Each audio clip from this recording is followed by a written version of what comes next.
often imitated, never duplicated, the greatest show on dirt, the World of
Good evening, ladies and gentlemen, and welcome back to the Dre Broadcasting Network as we have used our gas pedals with the Extreme Motorsports 99.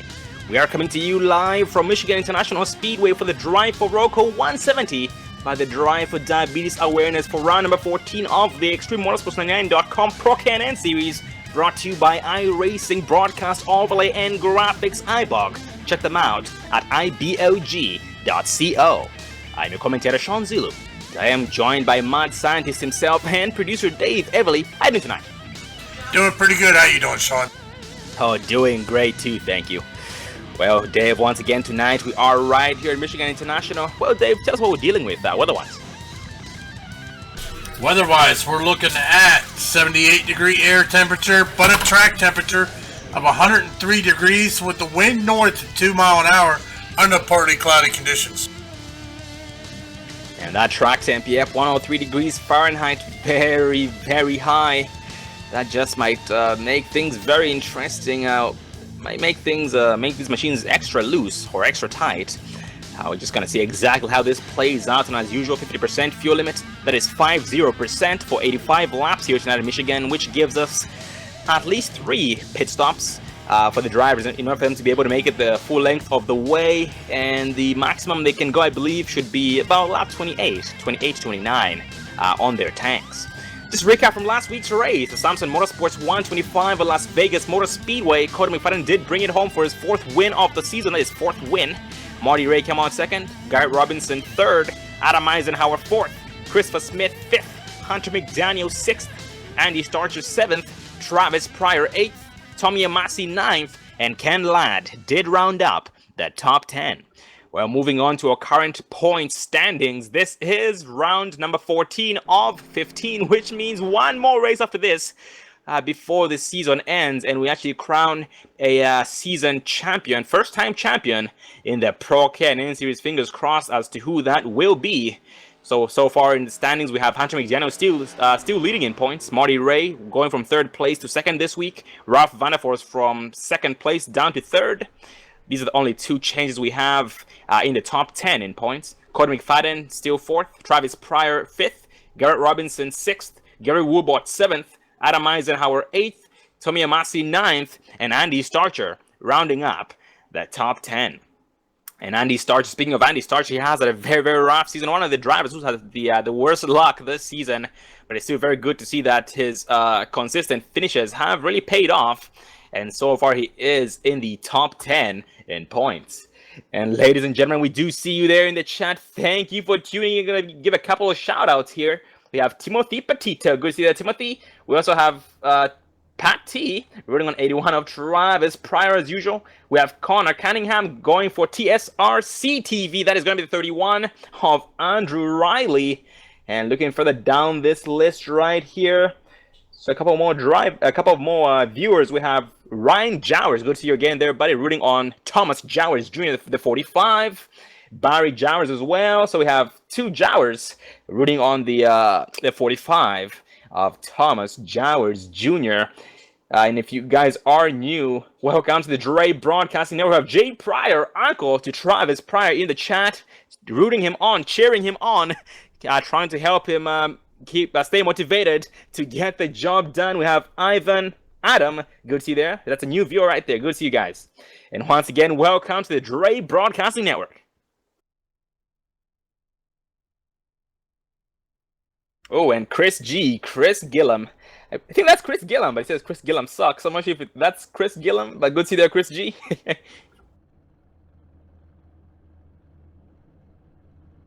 Yep, if you are there in the chat, ladies and gentlemen, if you are there watching the broadcast, let us know who you're rooting for tonight. It is a star-studded field, just like Joe White always says, and it can be anybody's race. Once again, race 14 of 15. It is go time. And so far, gridding has now begun, so we'll give the drivers a few seconds before we go down the list.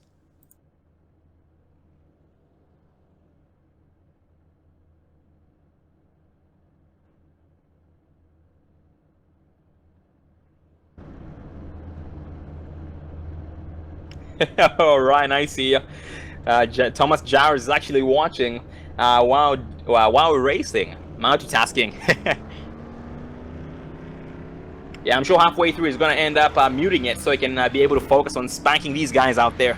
Well, we have Marty Ray qualifying on the pole right now here in Michigan International. Great job, Marty Ray. Garrett Robinson second. Ralph Vanderpool Mr. High Side himself third. Ken Ladd fourth. Cody McFadden fifth. We have Christopher Smith sixth. Eli Green seventh. Adam Eisenhower eighth. Joshua Gillen ninth. David White 10th. Chris Gillum 11th. Hunter McDaniel, current points leader, who has been for the longest time this season so far, is starting in the 12th place position. Andrew Riley 13th.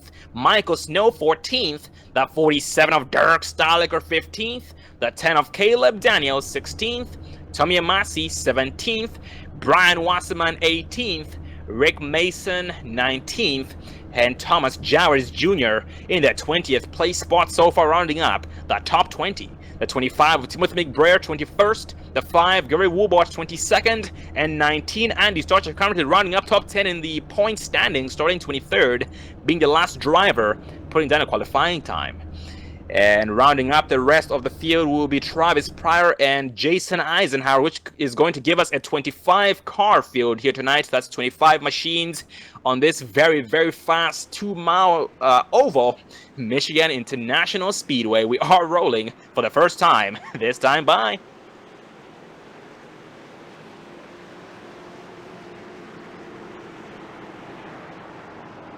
And ladies and gentlemen, get your popcorn ready, get your drinks ready. It will be a bumpy ride, so much in store for us in terms of competition for these drivers here. Once again, round 14 of 15, one more race after this. And we're having no chase this series. It's very, very important. I mean, basically, the drivers all just rely on points at this point. Because once again, 15 race schedule with 2 drop weeks. Yeah, I forgot to mention that today, but 2 drop weeks. So only 13 of the 15 races these guys race will count. And their 2 worst races will be dropped. And that is a very, very good thing.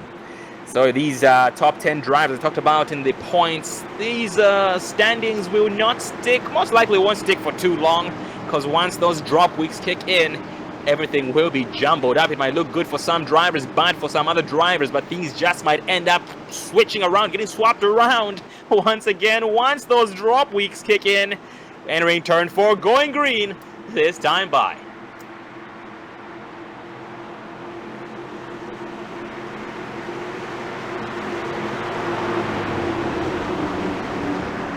Exiting turn 4 here, pace car is off. Marty Ray holding pace speed. Robinson sees it coming as well. Oh, the 97 of Robinson is costing me as the 65 Marty Ray puts it on the floor.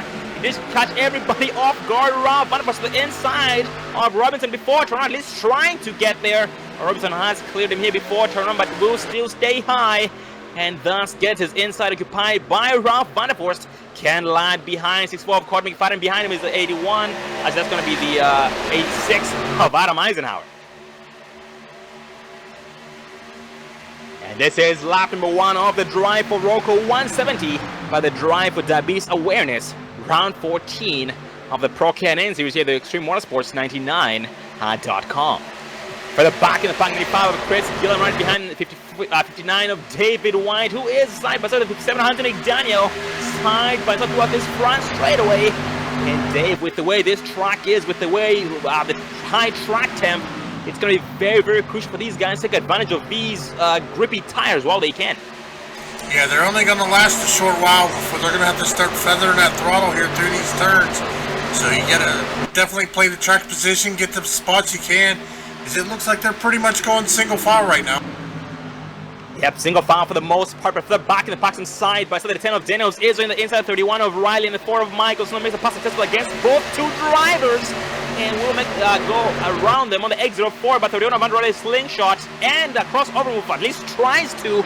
It's not close enough to make it stick, so just backs it down behind the 10 of Daniels and will try and draft. And Dave, this track is 2 miles long, little to no banking. At the same time, a lot of long straight stretches or straight stretch which with that said, the draft does play a very, very key factor on these straights. Yeah, looking at speeds here, they're getting in excess of 193 mile an hour here at Michigan, so they're getting up to speed. But let's go a little further back here. The 18 of Travis Pryor he's already making waves here as he started in 27th position and is already just in 4 laps up in the 18th spot. He has come a very, very long way already, and a long way to go for him. He wants to get up there to lead some laps. Last week he did start in the back of the pack at Las Vegas, which was the front, but it didn't end up working out too well for him there, because he ended up finishing in the 8th place spot after unfortunately getting involved in an incident there that ended up ending the race. Very, very unfortunate, but tonight very determined to get the job done and hoping to have a better race than he did last week at Las Vegas Motor Speedway. And for the back of the pack, Thomas Jowers Jr. side by side with the 19 of Andy Starcher. He is side by side throughout this front stretch, but Starcher is dropping 25 of McBrayer.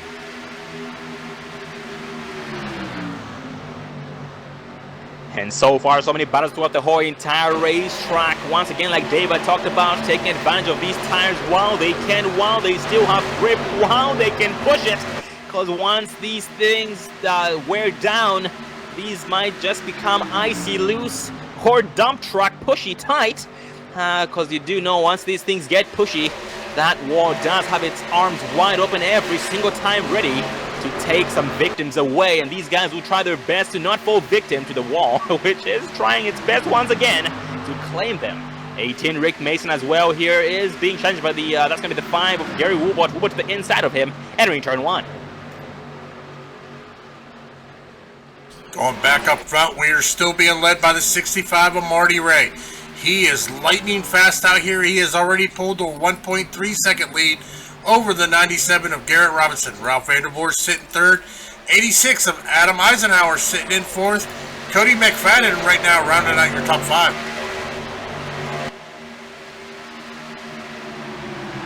Yep, and Eli Green so far. We have actually a cluster here, a little bit of a cluster. I mean, a 4-car pack, I should say. Can't really compare it to a super speedway like Dega or Daytona.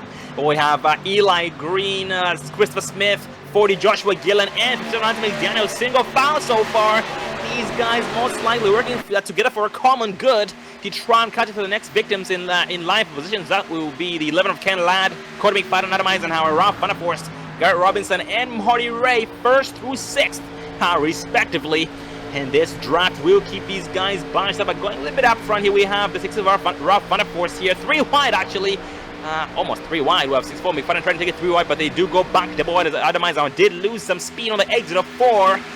Due to having a little bit of a bad exit, being in the wrong race line, not really wrong race line, but I should say unpreferred race groove. Eli, the 11 of Ken lies the inside of Adam Eisenhower, 3 wide. They go back double wide. This is when McFadden gets sucked in by the wall. Is he gonna fight it? Yes, he gets off of it with some minor scratches.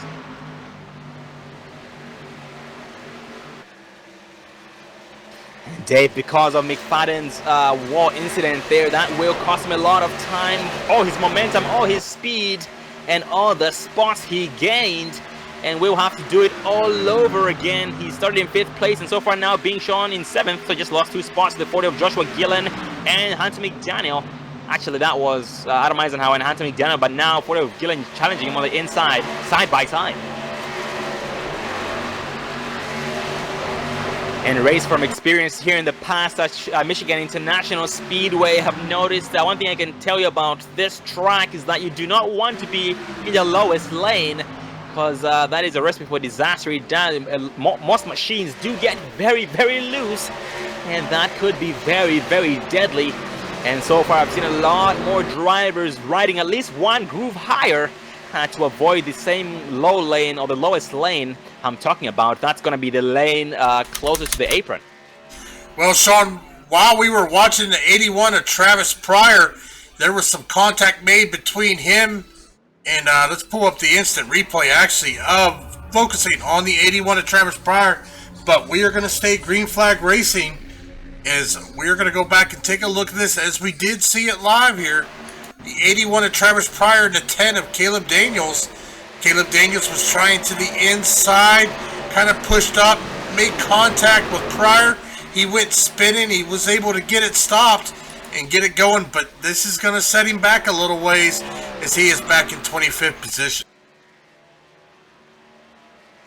Oh, most definitely. I'm surprised I did not bring out a caution. Oh, actually, yeah, that did happen off the track. I just not noticed that on the apron, their pit entrance. Hopefully, he did not receive a speeding penalty. Yeah, actually, yeah, he was able to slow it down before the pit entrance. So great save by Travis, but very unfortunate indeed. Once again, like you talked about, losing all his time, all his spots, all his momentum, and he's gonna have to do it all over again. But good thing is he's still on the lead lap, so at this point he will be fighting the hardest he can to try and stay on the lead lap before those leaders come up to him. He is being shown 35 seconds behind the leaders, and these guys are running 38 to 39 second lap times. With that said, the leaders are only about 3 to 4 seconds behind him. Speaking of the leaders, Marty Ray does have Travis Pryor in sight, and that is enough motivation for Travis Pryor to keep his foot down the floor and keep Marty Ray behind for the longest time. And the good thing at this point, Dave, is that both drivers, Pryor and Marty Ray, do have similar number of laps on their tires. With that said, that gap most likely will stay consistent, although might increase or decrease depending on how much each driver is pushing.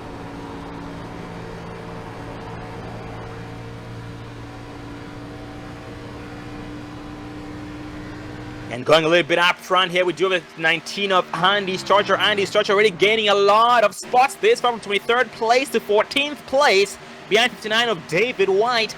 And speaking of David White, he had a rough race last week and is trying to have a better one here tonight at Michigan International. He's being shown in the 13th place spot behind the 47 of Dirk Staliker. A little further back here, the 36 of Jason Eisenhower. He has got the 10 of Caleb Daniels all over him. Timothy McBrayer's back here as well. Also, Thomas Jowers Jr. sitting there in 20th. And the 05 of Master right behind the 47 of Dirk Staliker got a very good run off the turn, off turn number 2 against Dirk Staliker. But the gap between turns number 2 and 3 will stay consistent somehow.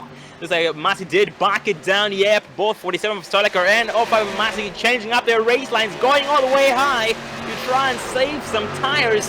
This far, the drivers have 15 laps on their tires.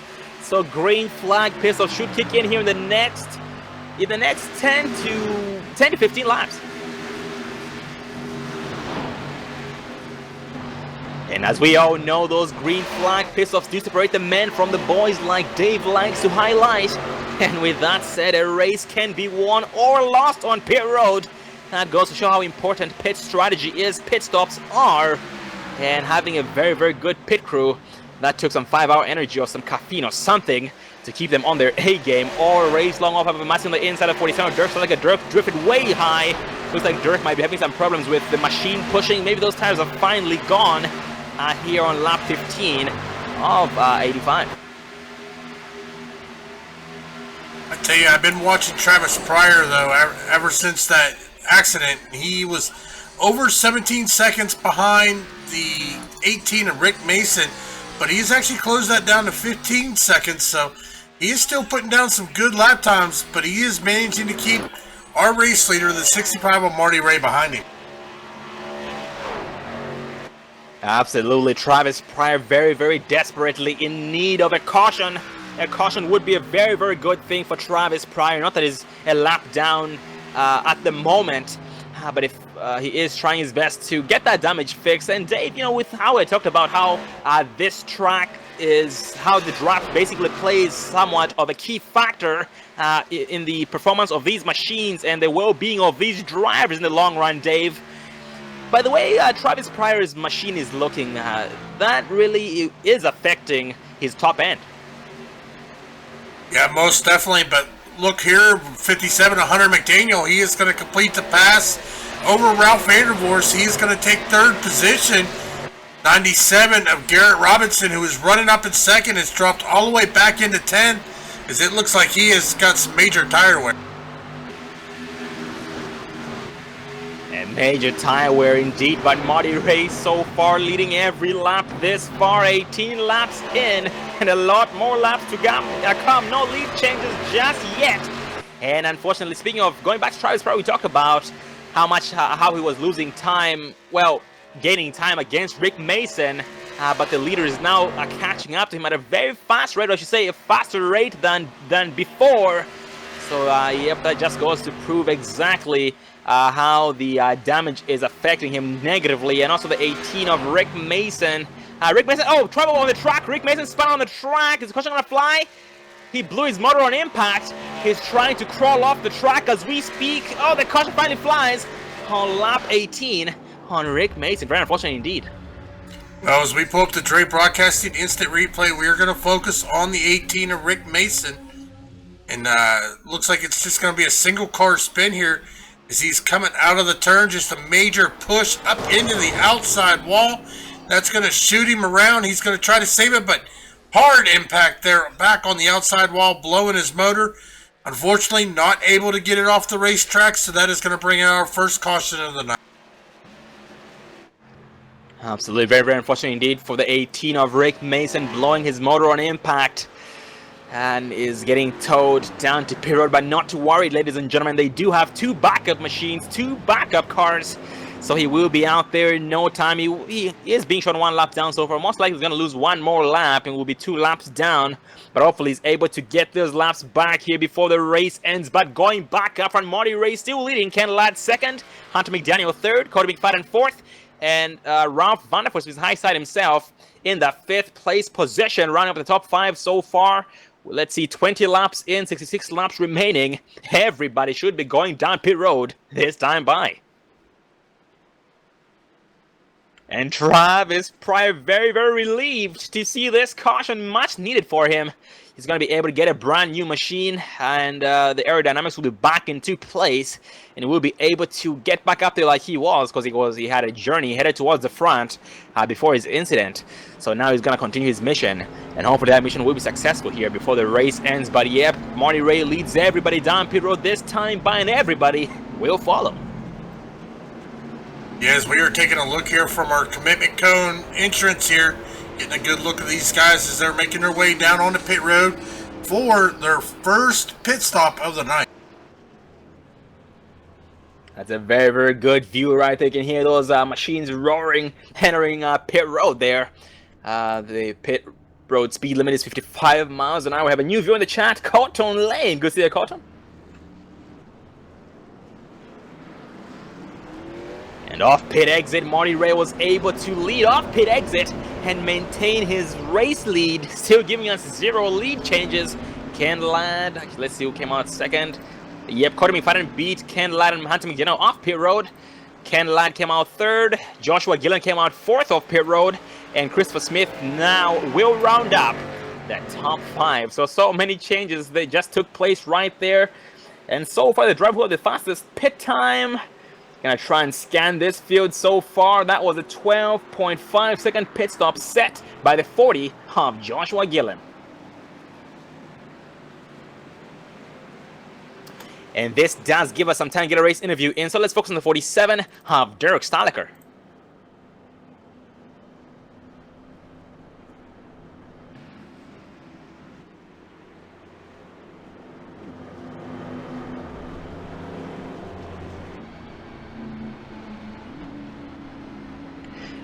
Well, ladies and gentlemen, we are being joined up in the Dre Broadcasting booth by the 47 of Dirk Staliker. How are you doing tonight, Dirk?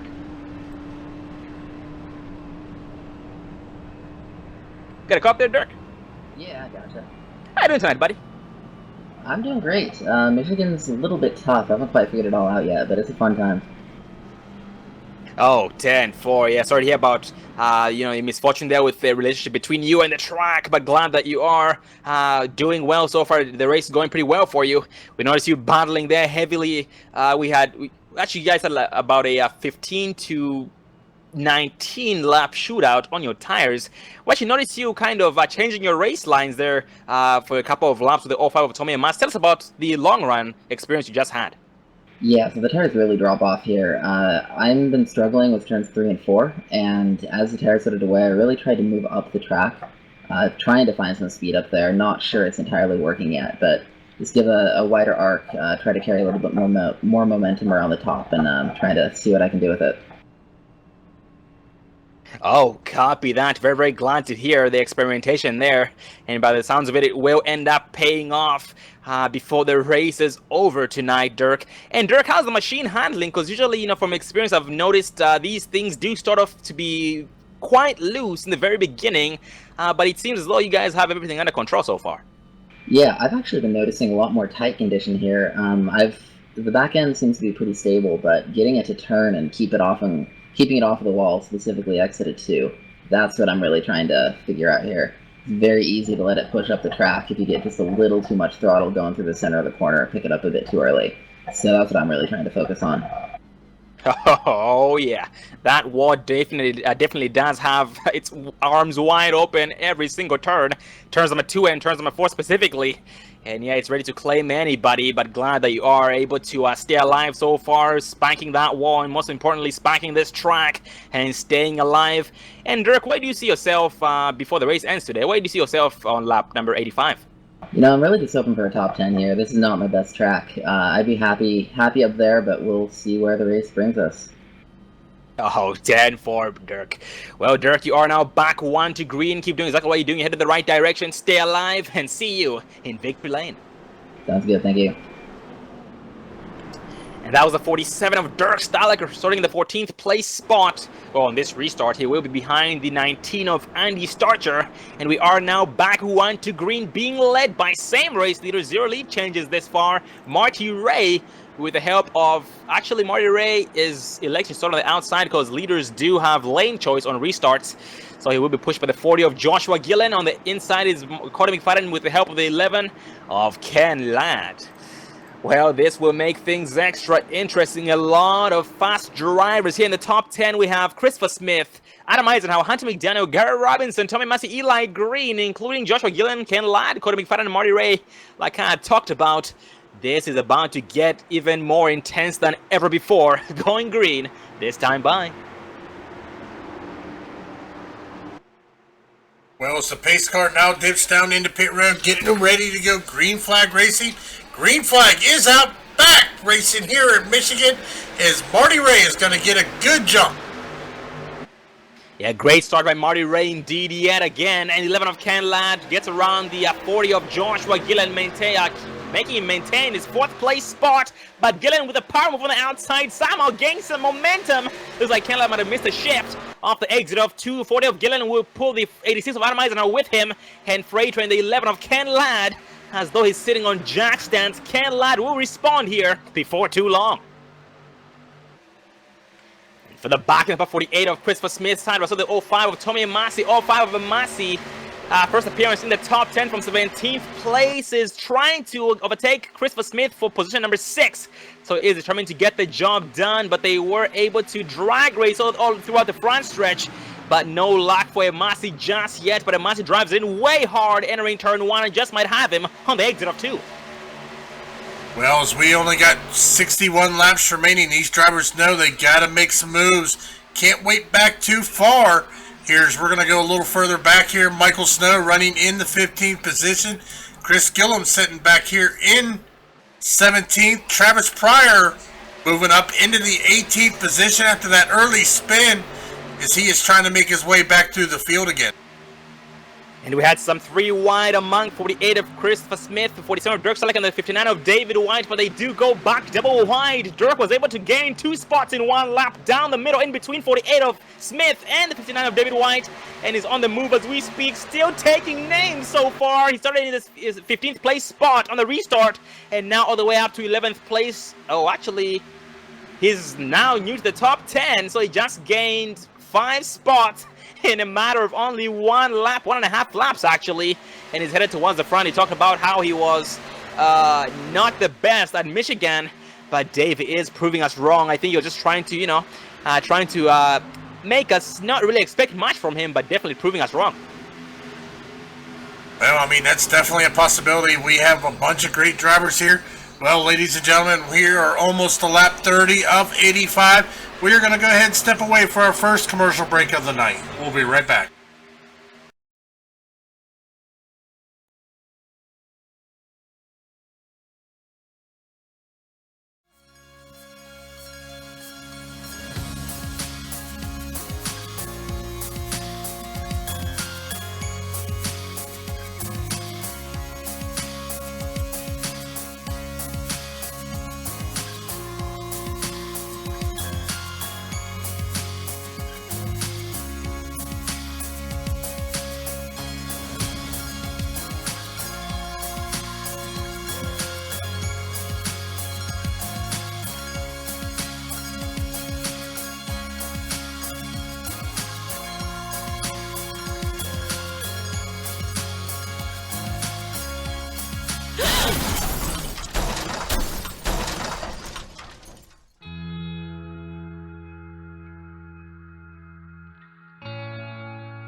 Don't let your first date be your last. Visit People Against Distracted Driving at PADD.org.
iRacing, you wanted the best, you got them for abreast. Often imitated, never duplicated. The greatest show under the world of outlaws.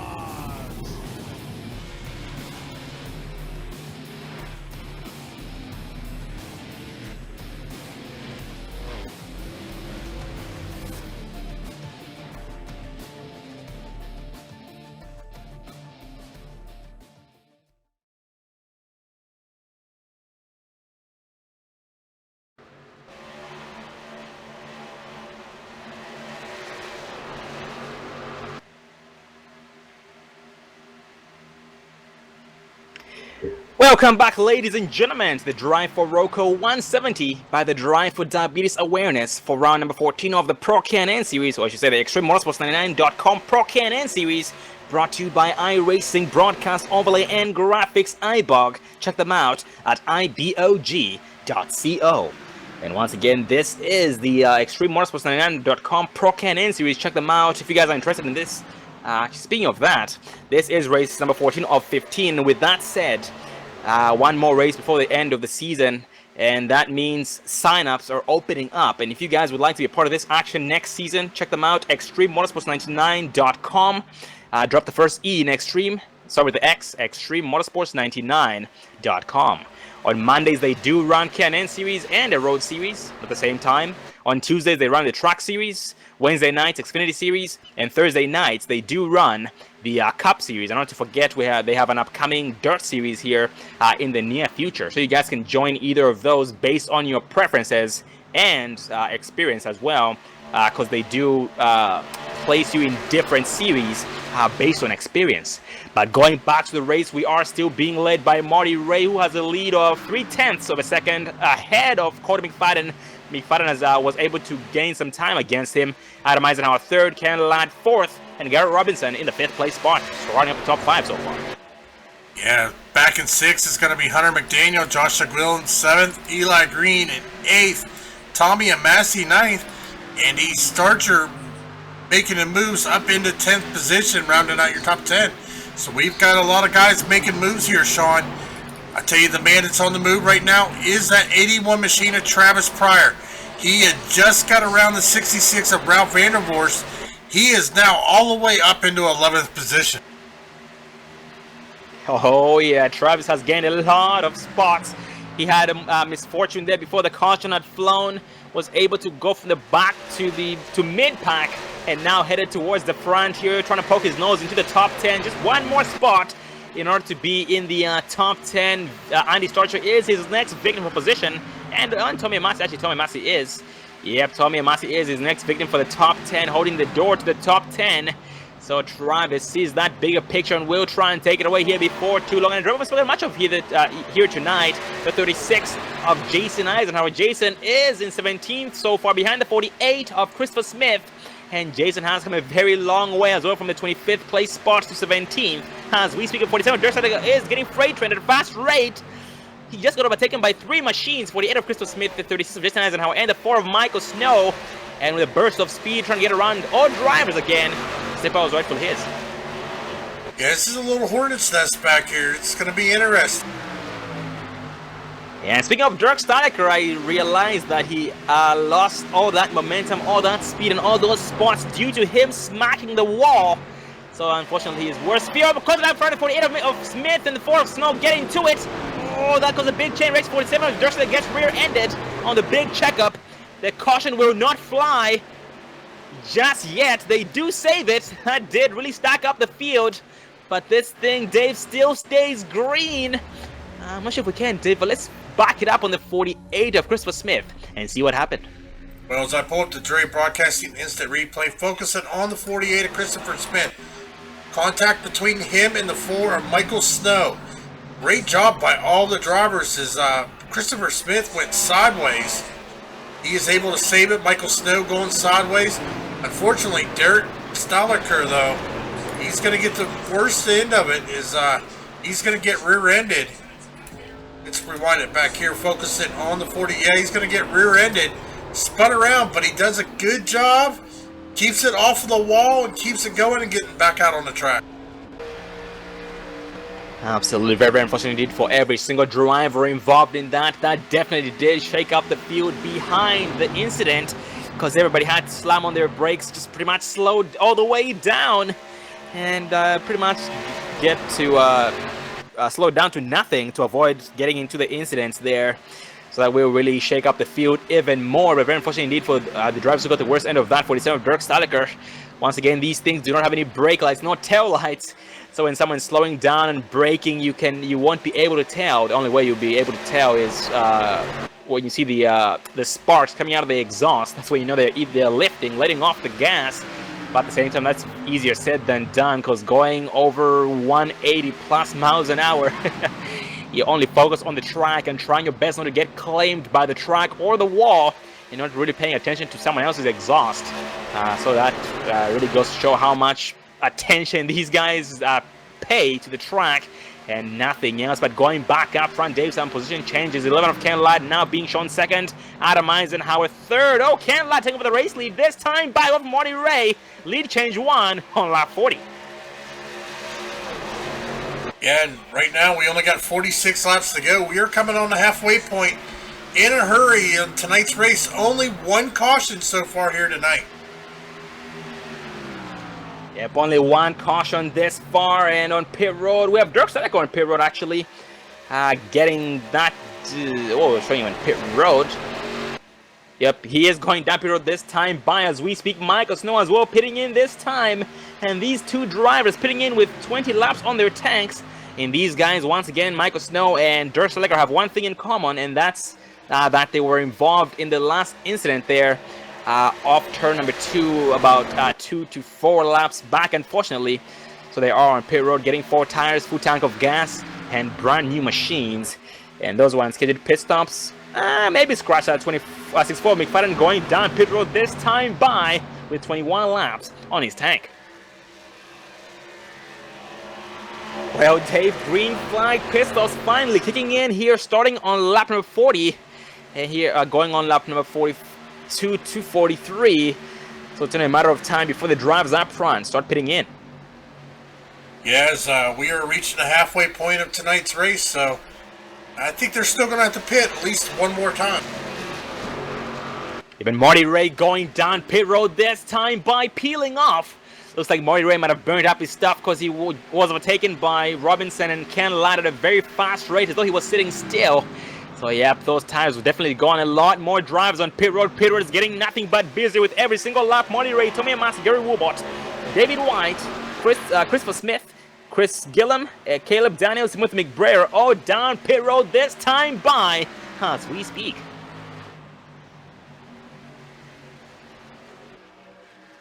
And Garrett Robinson right now catching up to the 11 of Ken Ladd, or at least trying to riding the outside line, trying to get the slingshot off these turns on the front stretch. You will get a little bit of time due to a little bit of a slingshot on the exit of turn 4 against the 11 of Ken Ladd. It's only a matter of time before Ken Ladd thinks about going down pit road. These guys having 24 laps on their tanks. So here in the next 4 to 5 laps, we should expect to see at least everybody pitted in. And Thomas Jowers Jr., Jason Eisenhower as well, pitting in this time by making pit road even busier. So far only the top 10 drivers on the lead lap still need to pit in, but everybody else has pitted. Makes me wonder if some of these drivers are going to try to push their limits here to try to extend this out on just one more pit stop instead of 2. Yeah, that definitely is a possibility, and yeah, that could be nearly impossible, but yeah, we're gonna have to see exactly how that plays out, because from the calculations here, they will be a couple of laps short. Here, gonna get my calculator out real quick. The next pit window should be about lap number 73. So if these guys do not pit in, they will end up being 10 to 12 laps short. Oh, I mean, that's if they plan on making it on only one pit stop. They will be 10 to 12 laps short. But Ken Ladd, Garrett Robinson peeling off this time by pitting in. And Ken Ladd giving up the race lead. Oh, Hunter McDaniel goes in way hot. Rear ends 97 of Robinson. But no harm done to Robinson, but more harm done to Hunter McDaniel. And I believe Hunter might have ended up missing the pit entrance cone. Oh, yes, Hunter McDaniel missed the pit entrance cone. That is going to be an unsafe pit entrance. And a 15-second penalty, I believe. And that's going to really cost Hunter McDaniel negatively, unfortunately. Yeah, and he had another mistake coming into his pit box. He slid a little too far. Had to back up, so he's got to deal with that. And the penalty is we see him drop his time. Yep, they are going to hold him for that pit roads penalty. Right now, the man out front, 19 of Andy Starcher, but he is making his way down on pit road. And since Andy Starcher has pitted in, that now finally rounds up or concludes the first round of green flag pit-stops we've had here tonight, with Andy Starcher being the final driver pitting in with 26 laps on his tank. Earlier, I talked about how it was going to be 28 laps maximum on the tanks. Maybe I was right, but I'm not sure if Andy Starcher was running the tanks dry, but at this point we can assume that Andy Starcher was running his tank dry. So once again on lap 70, lap 75, we should expect to see some more green flag pit stops kicking in, because they do need one more pit stop in order to be able to make it all the way. 39 laps left this far, lap number 47, and Andy Starcher is rolling off pit road as we speak. Yeah, we got a new race leader. That's going to be the 64 of Cody McFadden. That's going to put Marty Ray in second, Adam Eisenhower third, Ken Ladd fourth, Joshua Gillen rounding out your top 5. And Dave, right now I'm currently watching the current point standings, the season standings, and so far Hunter McDaniel, once again, the leader in points, has 2 wins on under his belt this season this far. Marty Ray has 1 win, Ralph Vanderforst 1 win, Cody McFadden having 4 wins, having the most wins this far. Garrett Robinson 2 wins, Adam Eisenhower 1 win, Tommy Massey 1 win, and Damian Crump 1 win as well. So these guys are trying their best to have at least 1 win under their belts this season. And gonna see exactly, hopefully a lot more drivers are able to accomplish that. Like Travis Pry is trying his best to have his first win here in the Pro Can-Am Series, because he already has at least 1 win in the Track Series.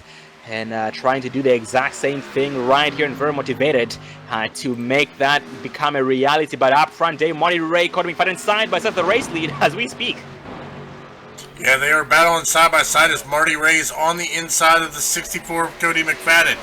Cody McFadden just barely holding on to that lead, but while these guys are battling, watch the 86 of Adam Eisenhower starting to close up.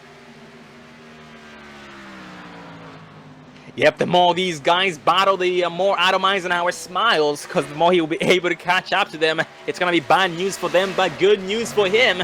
It will make it a 3-car race up front. And so for the top 2 drivers, Marty Ray and McFadden are being shown 1.2 seconds ahead of Adam Eisenhower. Well, that went down to 1.1 seconds, so they just lost a tenth that lap due to the side-by-side action. Oh, actually still side-by-side as we speak for the race lead. Well, ladies and gentlemen, we are just 36 laps remaining here at Michigan. The drive for Rocco with the Extreme Motorsports 99 Pro K&N Series sponsored by iBog. We are going to go ahead and take a break here, give everybody a chance to refill their drinks, as we are going to bring you the conclusion of tonight's race here on Dre Broadcasting Network. We'll be right back.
Welcome back, ladies and gentlemen, to the Dre Broadcast Network as we continue tonight's race, the Drive for Rocco 170 by the Drive for Diabetes Awareness for round 14 of the Extreme Motorsports99.com Pro K&N Series, brought to you by iRacing, Broadcast Overlay and Graphics iBog. Check them out at ibog.co. And for all those interested in joining the Extreme Motorsports series for next season, check out ExtremeMotorsports99.com. Drop the first E in Extreme, start with the X, ExtremeMotorsports99.com. And ladies and gentlemen, we are under caution here tonight, and the incident was caused by 4-wide racing. It involved or included Brian Wasserman, Chris Gillum, 13 of Eli Green, and 18 of Rick Mason. That was 4-wide. The two drivers in the middle of the 4-wide. That was Chris Gillum and 13 of Eli Green made contact, and that caused a chain reaction on either side. We had Brian Wasserman on the leftmost side and Rick Mason on the rightmost side. And that did end up being a bad day for the 4 drivers, unfortunately. And the 72 of Brian Wasserman did end up catching some flight and rolling in every single direction possible. He's now just about to roll off pit road with a brand new machine because he did blow his motor on impact. Going back up front, we have a new race leader. Well, he was leader before. Cody McFadden, Marty Ray second, Adam Eisenhower third, Ken Ladd fourth, and Joshua Gillen in that 5th place spot. And in front of McFadden is 25 of Timothy McBrayer. McBrayer does have some heavy damage on that machine. Yeah, that machine definitely has seen better days. The Napa Auto Parts machine, very, very well dressed. He is one lap down, hoping to get his lap back once they go 1 to green. And Dave, you know, thinking about it now when it comes to Timothy Gray, I mean, he just put it in about 2 laps ago. So with that said, something tells me he most likely might have ran out of backup cars. But if that's not the case, or either way, it's going to affect him negatively. But hopefully he's able to... hopefully he still has one of his backup cars and is able to get a brand new one and stay competitive with everybody out there. But basically what this is going to mean is that he will be getting the lucky dog, I mean the wave round at the 1 to go mark, and won't be having a chance to go down pit road. Yeah, but we are going to have a little bit of a shootout, about a 29 lap shootout, so we're going to find out who's going to want to come away with the win here, try to better their chances at that championship.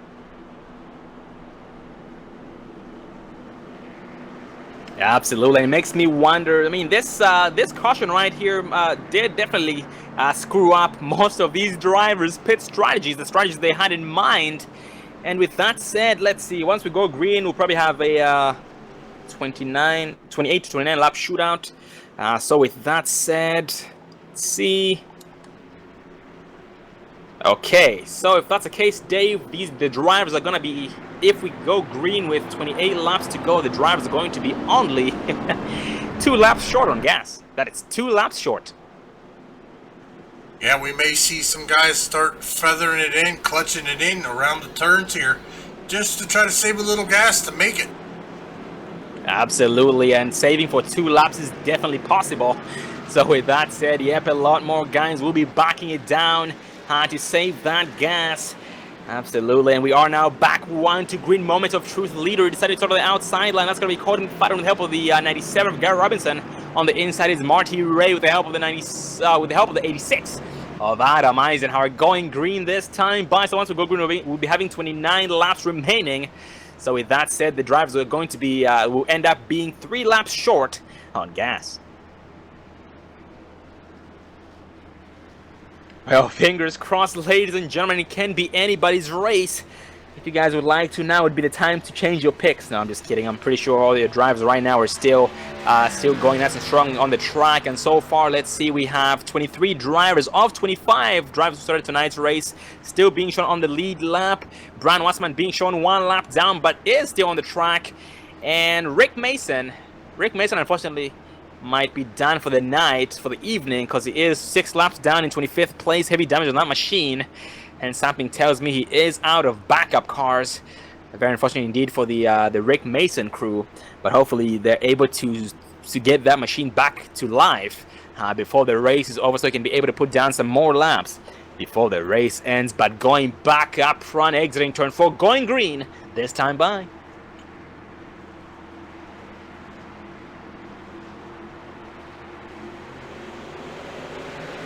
Oh, the green flag flies. Nick Patton does catch the drivers off guard. Marty Ray behind him on the inside.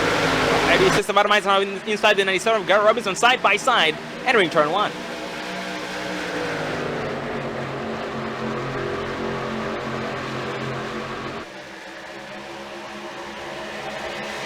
And Robinson right now does get edged out by Eisenhower off turn 2, but the slingshot does kick in, boost engaged, or slingshot engaged, side by side. They'll stay entering turn number 3, and Robinson still determined to get the job done. Adam trying to get up and to lead some laps, because tonight he hasn't led any laps whatsoever. He's trying to lead a couple of laps here before the race ends to get the extra bonus, but for leading at least 1 lap. For the back in the pack here, we have Josh McGillen behind the 81 of Travis Pryor. Travis Pryor in 6th place, gaining a lot of spots. This way he did start in dead last in 25th and is now in 6th place, gaining 21 spots this far. Next victim, the 11 of Ken Ladd. Yeah, he's trying to get to that inside there of Ken Ladd as he is all over that back bumper coming down the backstretch. He is wanting those positions. So here comes Ken Ladd. Looking to the inside of the 86 of Adam Eisenhower. Ken Ladd is just going to edge him out as he's going to push up, but they're going to stay side by side, and we are under a caution again. We'll back it up and see what might be involved in the pack. Well, that is going to involve the 36 of Jason Eisenhower as I pull up the Dre Broadcasting Instant Replay. Taking a look here. focusing on the 36 of Jason Eisenhower, as it looks like contact between him and the 57 of Hunter McDaniel. Ryan Wasserman also involved, and wow, we got some carnage there. So this is gonna shake things up a little bit. Most definitely, this definitely will absolutely shake things up. And with that said, Dave, one positive thing from this, I'm not sure if it's a positive thing, but I think for me, yeah, it is a positive thing. But what I'm trying to say is that the drivers now will for sure be able to make it the remainder of the way on gas. And that is most definitely a good thing for most drivers. I'm pretty sure it brought a smile to most of these drivers' faces. And maybe some not so much. But going back up front, still being led by Courtney McFadden, Marty Ray second, Garrett Robinson third, Adam Eisenhower fourth, and Ken Ladd in the 5th place spot so far. Leader deciding to stay out, and most of the field will follow his lead. But Ken Ladd, Travis Pryor, Tommy Amasi, Gary Woobot, Thomas Jowers Jr., Chris Gillum, Hunter McDaniel, and Ralph Vanderforst all pitting in this time by.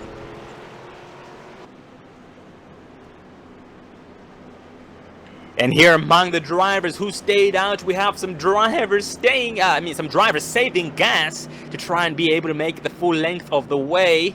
Well, like I talked about, they were going to be 2 laps short. So by the looks of it, they will most likely be able to save that much gas. They should be able to save that much gas under this caution, Dave. But at the same time, they're going to have 6 laps more on their tires, Dave, compared to the drivers who just pitted in there under this caution. So with that said, I'm pretty sure that might play somewhat of a negative factor against them if this thing goes green all the way. Well, we're about to find out. 26 laps to go. We have different pitch strategies going on right now, so I don't know. I don't even know who to pick right now. I mean, we got so many good drivers here in the K&N series. It's hard to pick which one's going to come out on top tonight. Oh, absolutely. Pat T there, his usual, her usual pick. 81 of Travis Pryor, same as Jay Pryor. And we have also Timothy Petito as well, did pick the 81 of Travis Pryor. So Travis has 3 cheerleaders in the chat for him. And we had Connor Cunningham picking on the 31 of Andrew Riley. So let's check on Andrew Riley is in 20th place behind the 45 of Thomas Jowers Jr. And we have a couple of viewers there as well. We had Ryan Jowers in the chat for Thomas Jowers Jr., including Barry Jowers. And if you are new to the channel, ladies and gentlemen, this is the Dre Broadcast Network right here, representing the Extreme Motorsports 99 Pro K&N Series here tonight for the Drive for Roco 170 by the Drive for Diabetes Awareness, race 14 of 15. And once again, for all the drivers, for all the viewers out there who would like to be a part of this action right here, some amazing action, check them out, extrememotorsports99.com. And they do run K&N Series on Monday nights, K&N Series and the Road Series on Monday nights. Tuesday nights they run Truck Series, Wednesday nights Xfinity Series, and Thursday nights they run the Cup Series or Gen 6 cars. And they have an upcoming Dirt Series here in the near future. So if you guys are interested in any of those, you can join based on your experience and preferences, because once again they do rank you in different series based on your experience. So basically, for the beginners, they'll start you off right here in the Pro K&N Series, and once you become a better driver and have more experience, basically is what that means. You have more experience, you will end up advancing into the Track Series, Xfinity Series, and you end up finding yourself in the in the Cup Series, which is the best of the best, the all-star drivers, or I should say the star drivers. And just imagine how competitive that must be, because even this right here is very, very competitive, and we have seen a lot of drivers grow over the last couple of races.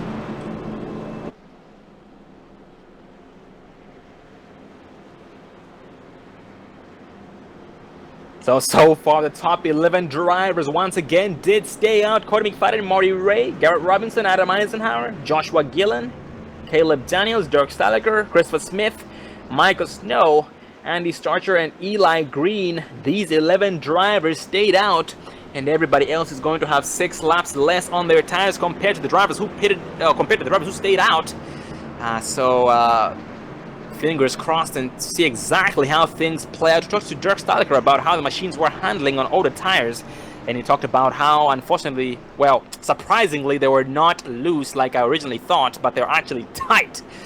So it might be a bad day for the drivers who stayed out, or maybe it might not play too much of a factor against them. And we are now back 1 to green, this time by McFadden, still leading, starting on the outside with the help of the 86 of Adam Eisenhower. On the inside is Marty Ray being pushed by the 97 of Garrett Robinson. The 10 of Daniels in this battle as well. 10 of Daniels actually his first appearance here in the top 10 tonight, from 16th place to 6th, gaining 10 spots this far.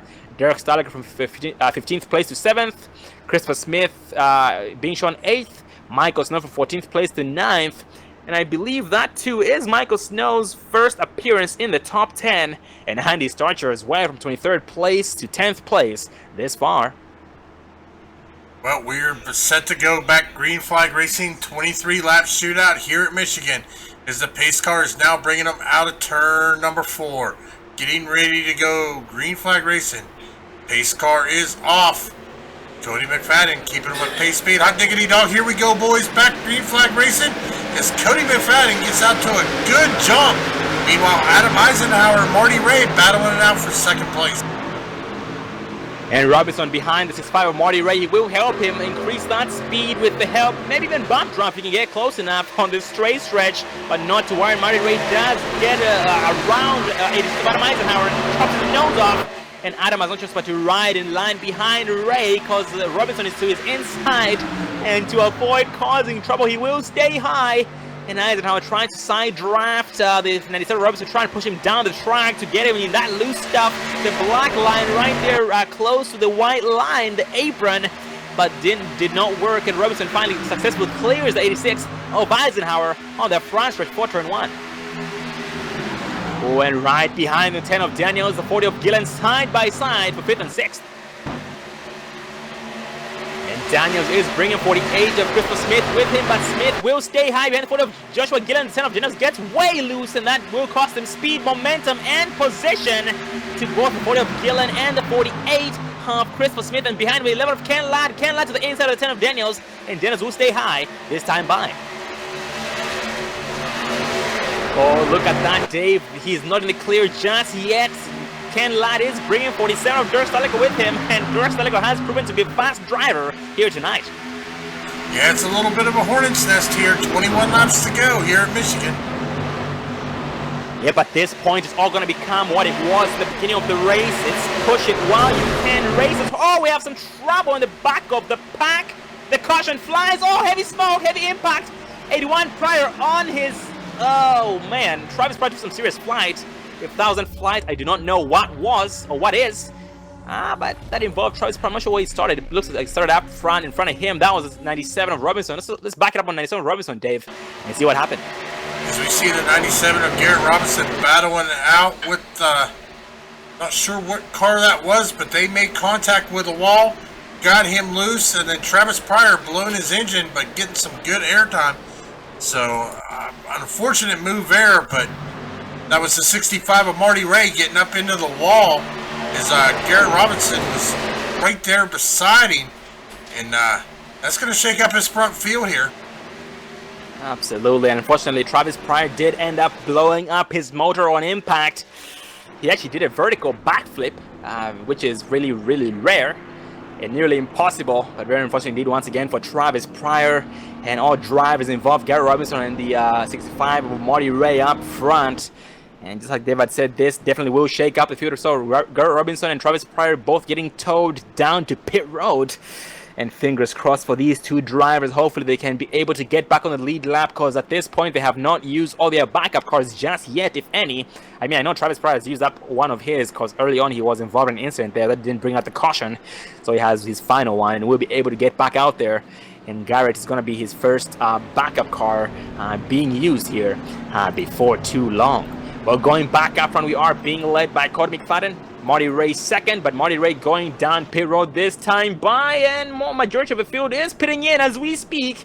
But McFadden stays out, Ken Ladd stays out, Dirk Staliger, Hunter McDaniel, Tommy Amasi, Gary Woobot, Timothy McBrayer, Andrew Riley, Ralph Van der Forst. These drivers all stayed out, but the rest of the field down pit road. And NASCAR Painter in the chat checking on his drive at the 4 of Michael Snow. Good to see their NASCAR Painter.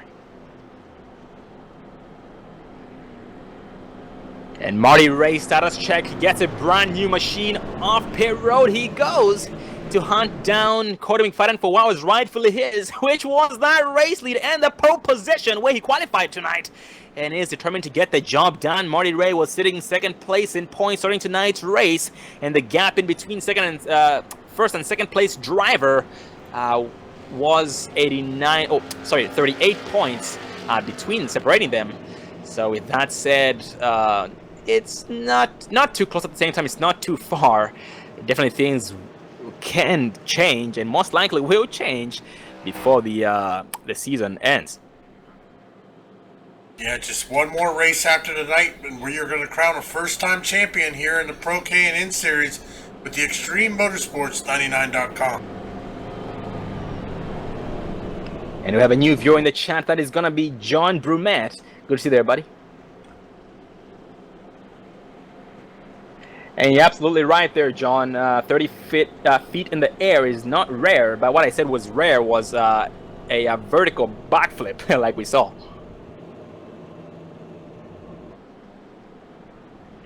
And the lights on the pace car are still turned on. This does give us some time to get a race interview in. Gonna scan this field real quick. We're gonna focus on the let's focus on 31 of Andrew Riley.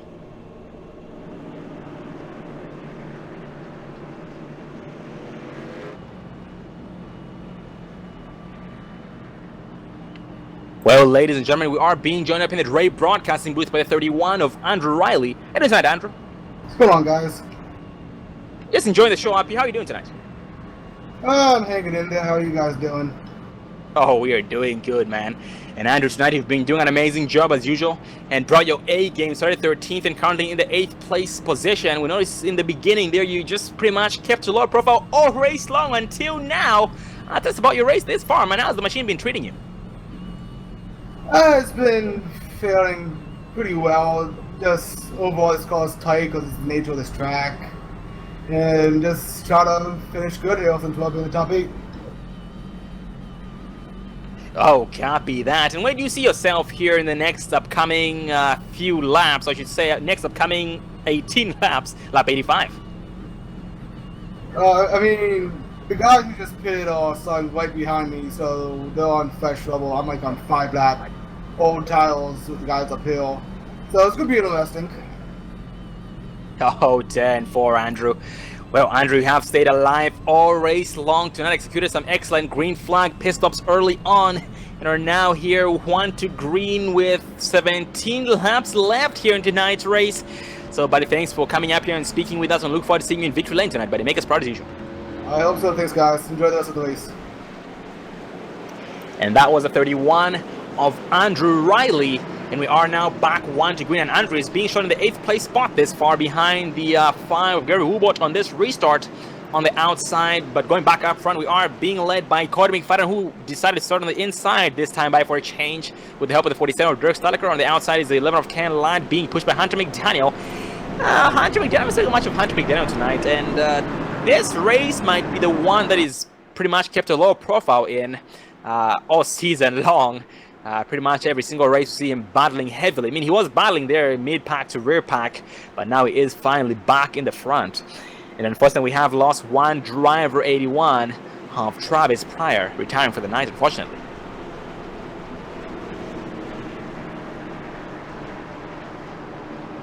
And just a reminder, ladies and gentlemen, next week Extreme Motorsports is off for some iRacing updates. They will be having some fun races. There's some non-broadcast fun races, but round 15, the season finale will be on September 11th. So you guys can tune in then. Make sure you don't miss that one, because that will be the most important race, the race before the crown. So fingers crossed as to who takes it. But as intro for this time by pace car dips off. McFadden still holds pace speed, puts on the floor. 11 of Ken Ladd sees it coming, but not quite, not enough to make a difference with before turn 1 against McFadden. The turn 1's going to be behind. 11 of Ken Ladd not trying to take it to the inside. Nope, he backs off before turn 1. No, he goes to the inside, trouble with the 47. Dirk Staliker goes to chain reaction. off of Tommy Massey rear into the 47 Dirk Staliker. This is a very, very big checkup right there. It is racing time once again, ladies and gentlemen. The gloves are off. It is go time. A very, very big cluster here on the backstretch. 31 of Andrew Riley on the outside, 05 of Massey, 65 of Marty Ray on the inside, 5 of Woobot on the outside, 3 wide, 31 of Andrew Riley, 6 3 wide on the outside. He's trying to against Woobot and Tommy Massey. He's going to make it sticky. Yes, 3 wide on the front stretch. Well, we are now 15 laps to go, so we are going to see these guys battle, trying to make up as much as they possibly can here. Derek Staliker moving up into the third, and we are under a caution. Oh man, that involved 31 Andrew Riley, Mr. Highside himself as well. Ralph Thunderforce in the mix, 72 Brian Wasserman, 45 Thomas Jowers Jr. got the after effects of it. But let's back it up on 31 of Andrew Riley and see what happened. Looks like Andrew Riley got into the wall, and unfortunately it was just a chain reaction from there. Yeah, absolutely, very unfortunate indeed. That free wide action there, he was trying to give as much room as possible and didn't anticipate, couldn't really tell how close that wall was. And that's one thing about racing, things do look different from the outside view compared to the cockpit view of these machines. It's very difficult to tell how close you are to something right before you hit it. But going back up front, we are still being led by Cody McFadden, Ken Ladd being shown second, Dirk Staliker third, Hunter McDaniel fourth, and Gary Woobot in the 5th place position.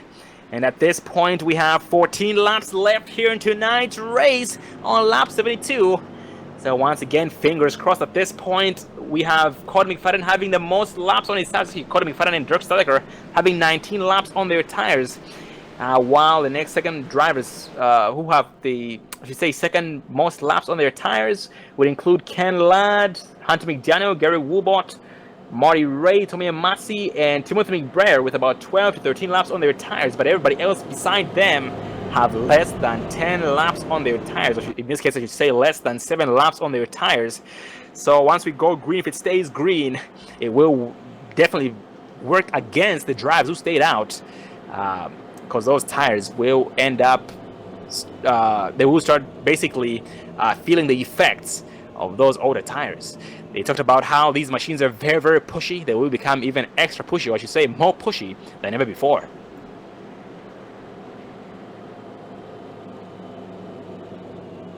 And this would be a good time to get a race interview in. So let's focus on the 25 of Timothy McBrayer.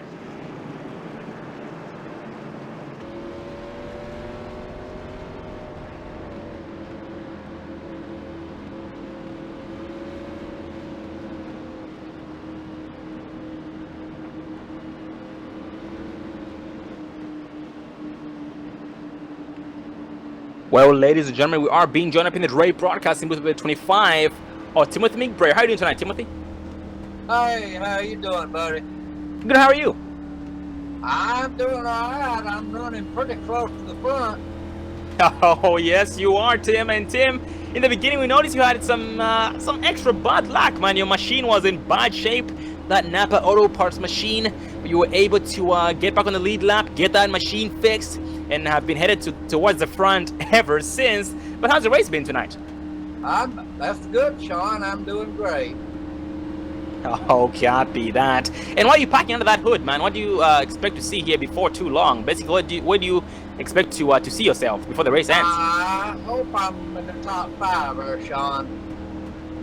Oh, 10-4, buddy. Very, very glad to hear that. Very, very high expectations on your part. And once again, congratulations on staying alive tonight, getting your lap back the hard way, getting a brand new machine, and being back or making your first appearance right here in the top 10. Well, Timothy, thanks for coming up here and speaking with us, man, buddy. But look forward to seeing you in Victory Lane tonight, buddy. All right, Sean, I appreciate it. Say hello to Dave for me there. Oh, 10-4, buddy. Good luck to you. And that was 25 of Timothy McBrayer, racing with the Firebase Racing crew here tonight. And Firebase Racing tonight consists of Eli Green, Timothy McBrayer, Joshua Gillen, Thomas Jowers Jr., Garrett Robinson as well, included in that mix. And Timothy McBrayer has been one of the drivers who's had quite a turnaround here in his race tonight. Went a lap down, heavy damage, got his lap back, got his damage fixed, back on the lead lap in the top 10, in 8th place this far, right behind Marty Ray. It looks like that might change before too long. I believe he will be shown in 7th place before we go green the next time by. Well, we now have 12 laps left, and once we go green, we will be having, I believe, 10 laps remaining. Answer the questions so we can find the perfect samples for you.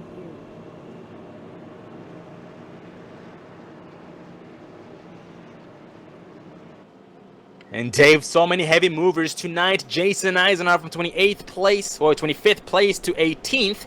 Thomas Jowers, unfortunately, got involved in the incident there.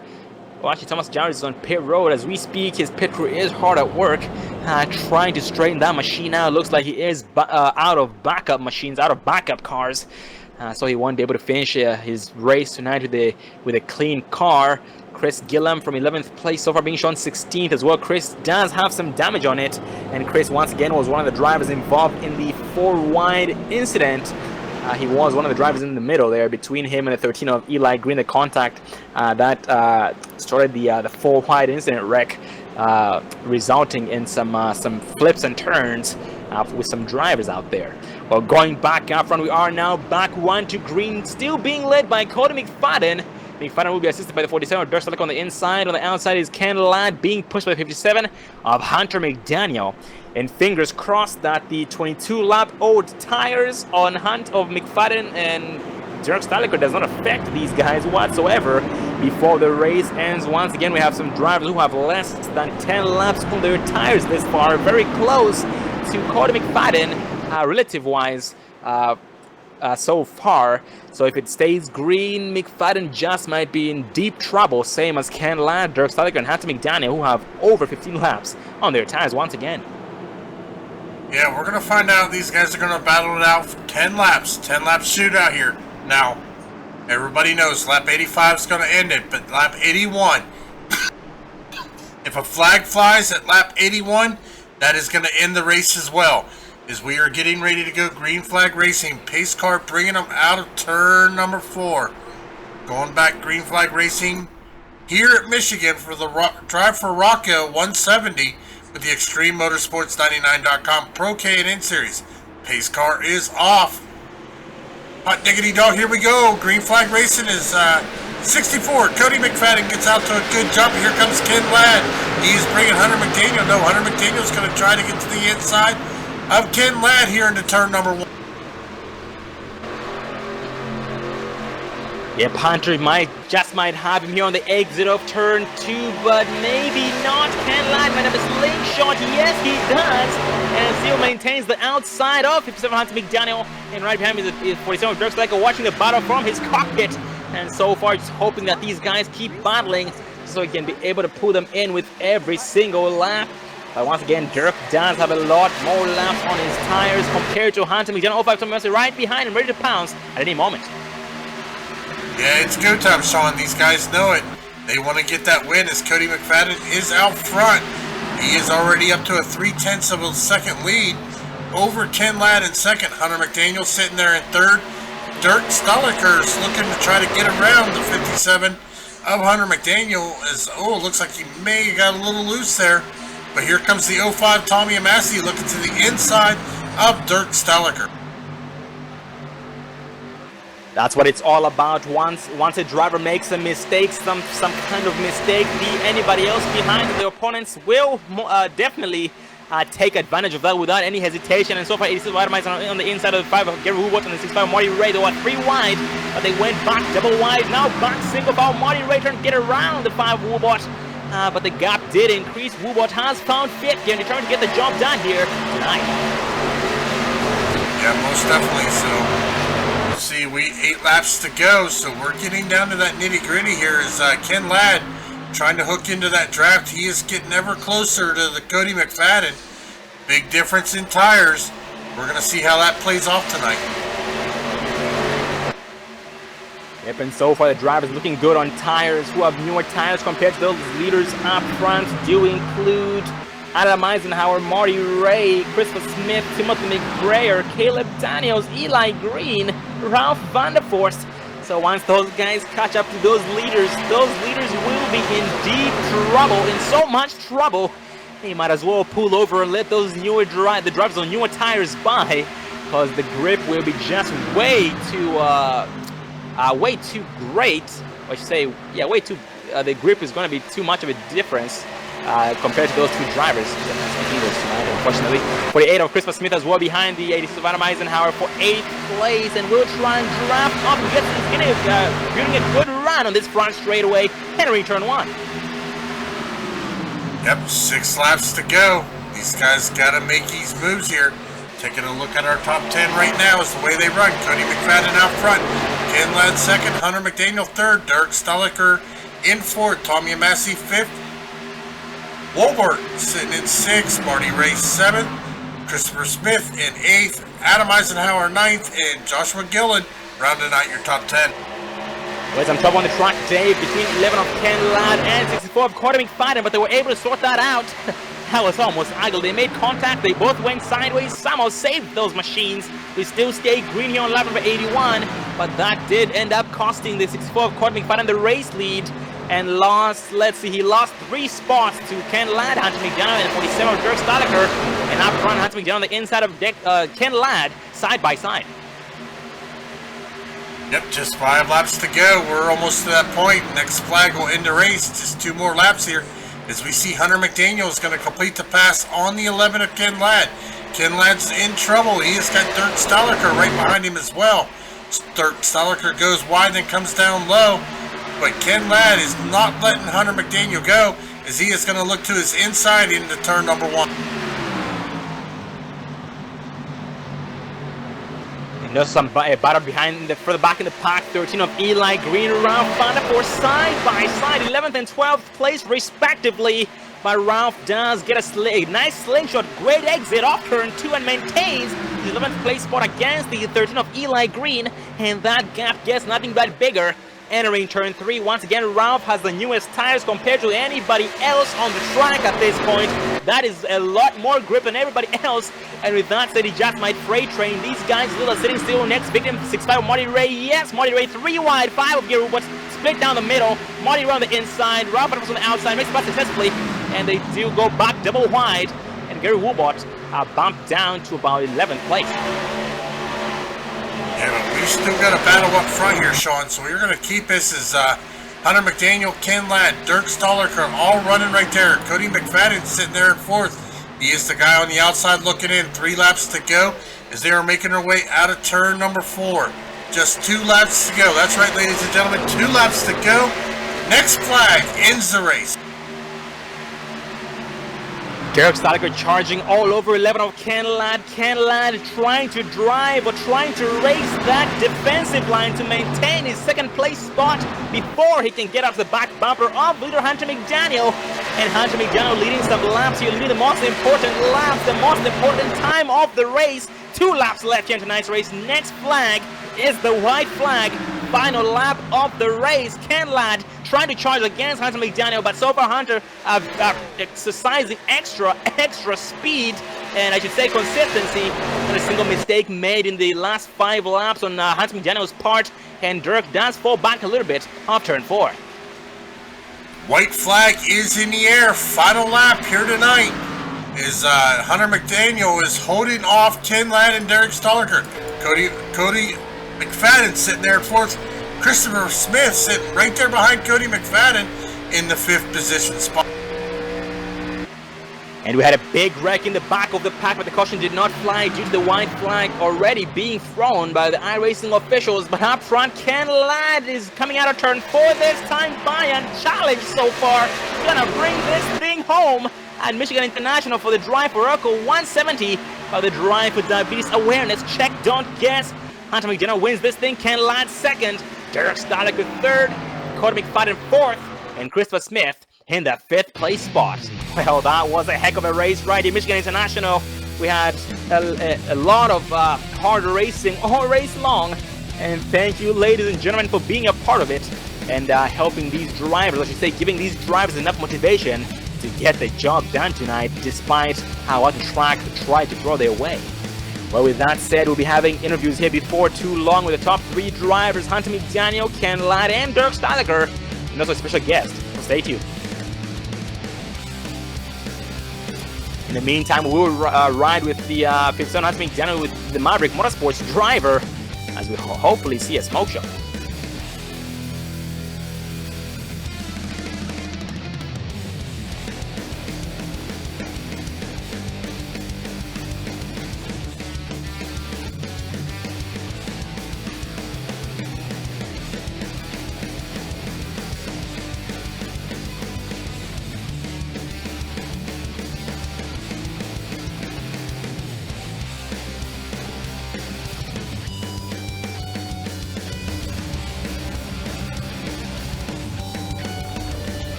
Well, ladies and gentlemen, we are being joined up in the Dre Broadcasting booth by tonight's race winner, Hunter McDaniel, 11 of Ken Ladd, Dirk Steilager, and the 18 of Rick Mason as well. We will start with tonight's race winner, Hunter McDaniel, representing the Maverick Motorsports team. Come up there, Hunter. Yes, sir. Loud and clear. How are you doing tonight? I'm doing really well.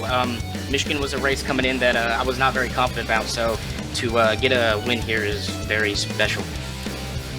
Oh, copy that. I can only imagine Hunter and Hunter tonight, I should say. Actually, talked about this on the broadcast early on. What I said was that tonight's race was a race where you kept a lower profile than ever before all season long. And was it because you weren't that confident in the beginning? Probably a little bit of part of it. Didn't qualify very well. Worked my way up to third on that first stint. I knew that me and my entire team, we had good long run cars, and got caught with a penalty. Had to work my way back from the field. So I knew that if I could just keep 4 tires on the asphalt, that hopefully we'd be there at the end. And fortunately, we were. So it was a little bit of strategy, a little bit of unfortunate circumstance, but yeah, definitely kept a low profile for the most of the race. Oh, absolutely. And what matters the most, Hunter, was that you led the laps that were the most important, and you were able to bring this thing home, giving you your 3rd win this season right here at Michigan International Speedway. And tell us about your battle for the race lead between you and Ken Ladd after the incident with Cody McFadden there. Yeah, it's a little unfortunate they got together. Just looked like a racing incident, both of them racing as hard as they could. And I checked up when I saw that both of them were getting into each other, and so that gave me the momentum, luckily, on the front stretch. And I was able to get to the outside of Ken on the exit of turn 1 going into turn 2. And I felt really confident on the outside there. So once I got there, I knew that I would be able to get him. And it's good, fun racing when you're able to race for a teammate. We always have we have a saying at Maverick, and we're going to help each other get all the cars we can up to the top 5 within the last 10 laps. And then once the last 10 laps happen, it's every man for themselves, barring certain circumstances. So, Ken is a great driver, and it was hard to pass him. But once I got to the outside, I knew that I had the momentum and I could make it stick. Oh, most definitely. You guys doing Maverick Motorsports very, very proud, and absolutely Ken Ladd was an amazing driver tonight. He's an amazing driver. He's been an amazing driver all season long, but tonight definitely brought his A-plus game, and it definitely did show all race long on your part as well. Very, very impressive. And Hunter, like we talked about, you have been leading in points for the longest time possible. And starting tonight's race, you were actually 38 points ahead of second place driver in points, Marty Ray. How does that make you feel going into next week's final, after next week's final race at Iowa Speedway? How are you feeling? Oh, I'm ecstatic. I'm very confident, but not overconfident. I know that, a bad race could shorten the points lead, or, a couple penalty points there could put my points lead in jeopardy. So very confident that if we just have a very consistent, good ride tomorrow, that we can hopefully lock up this points lead and get the championship. So we're looking for that. We're not necessarily looking for a race win tomorrow. We're looking for that championship. Oh, copy that, Hunter. And very, very nicely said. You've done an amazing job all season long. You took the points lead early on in the season there from Academy Fighter, and ever since then, you've been on a roll, just having consistent finishes, finishing up front a lot more times than ever before. So last week you did finish in the 6th place spot at Las Vegas Motor Speedway. That momentum did definitely carry over to this track and go nothing but greater. That was very amazing to see. Well, Hunter, any final words before I let you go? I just want to say thank you to not only Maverick Motorsports and Dre Broadcasting and Extreme Motorsports, which I say every week. I just want to say thank you to all the drivers out there. So far it's been a great season, and there's been some great battle. And I know not all of it, can be broadcast just because of everything that's going on, but there's some great drivers in here that don't get enough credit, and I just want to say thank you to all of them for racing clean, racing hard, and making this league worth coming out to every week. Well, Hunter, congratulations on your 3rd win of the season this far, and doing the Maverick Motorsports team very, very proud as usual, and look forward to seeing you again next race, season finale, round 15 at Iowa Speedway. Have a good night, buddy, and go celebrate. You earned it. I appreciate it. Thank you, guys. And that was Hunter McDaniel, race winner, points leader, Maverick Motorsports driver, and speaking of Maverick Motorsports, so the 2nd place driver, Ken Ladd. He's had a couple of rough races here and there this season, but he has been able to pull through, and tonight brought his A-plus game once again, finishing 2nd place, starting in the 4th place spot, and has been mid-pack and front runner all race long tonight. Gotta go up there, Ken. Yeah, hey, how's it going tonight, Tower? Good, how are you? Oh, I'm pretty happy. I'm glad for the 1-2 finish. Wish it could have been 1-2-3, but other than that, or 1-2-3-4. I'm sorry, but other than that, I'm happy. Oh man, glad to hear that, and I can only imagine, Ken, tonight I saw you battling more than you've ever battled before, man. You were just pretty much taking positions left and right. We saw drivers avoiding the inside line, the lane that's closest to the apron, because it is known to be mighty loose, but you did not seem to care and ended up actually benefiting from your aggression early on, which did keep you up front all race long and kept you alive all night long. Tell us about your experience tonight, buddy. Highlights. Really, the whole race is a highlight.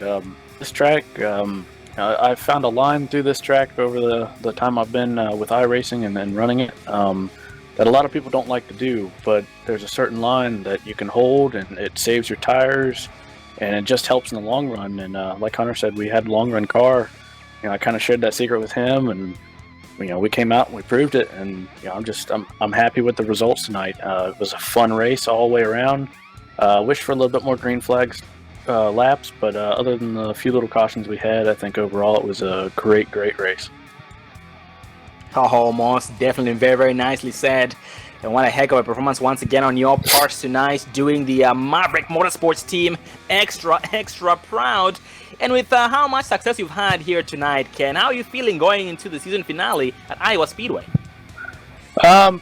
Pretty decent. I know I won't be running for a top position in K&N, but other than that, I've kind of come to pretty much say that I'm tired of sitting in the back. I'm tired of getting tangled up in things, and tired of getting the short end of the stick in a sense. So I'm going to come with my A game next week as well, and hopefully for a top 5 finish. Oh, 10-4, copy that. That is exactly what we like to hear, and that definitely does give us something to look forward to. Doing the Maverick Motorsports team proud once again. Look forward to seeing you hopefully have your first win of the season for the season finale at Iowa Speedway. That definitely would be something, and a heck of a race to remember on your part as a driver.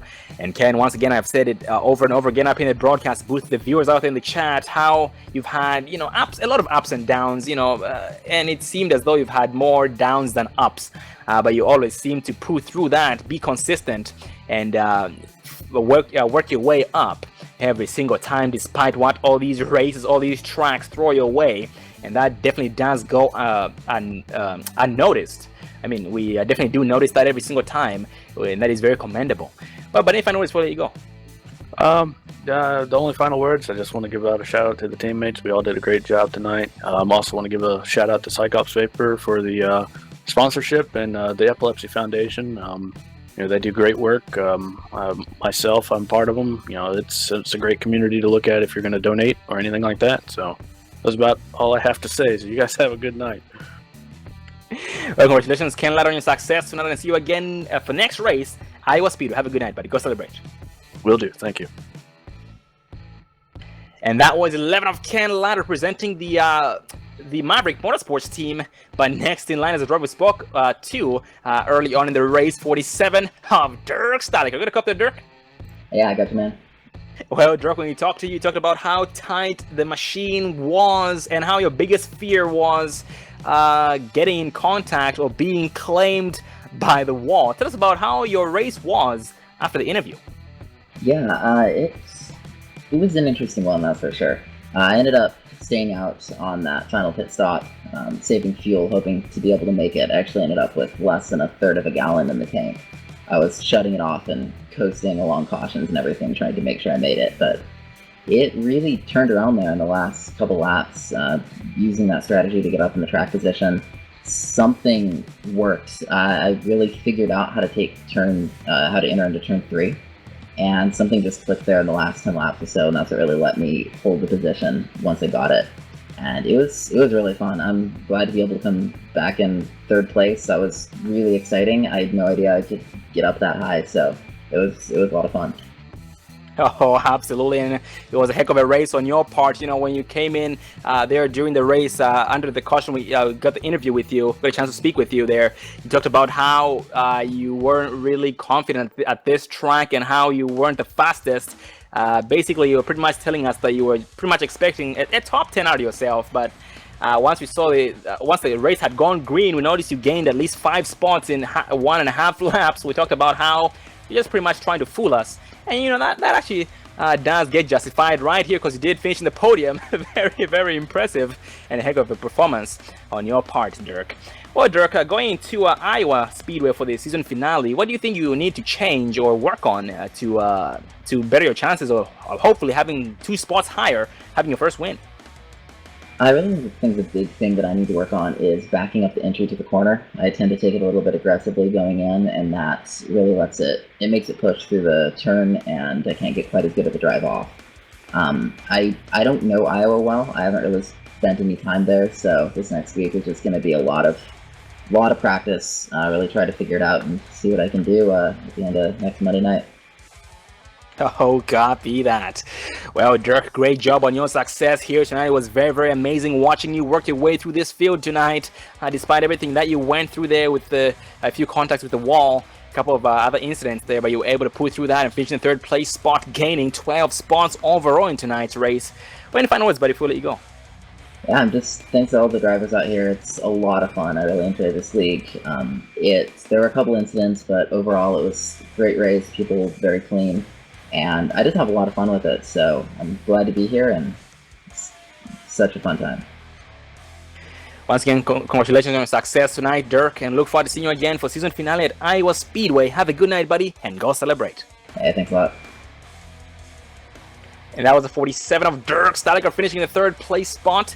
And unfortunately, special guest, Rick Mason, had an emergency he had to attend to, so instead we'll be interviewing the 05, getting the honor of speaking with the 05 Tommy Massey instead. You get a copy there, Tommy? Yes, I do. I'm here. How you doing tonight?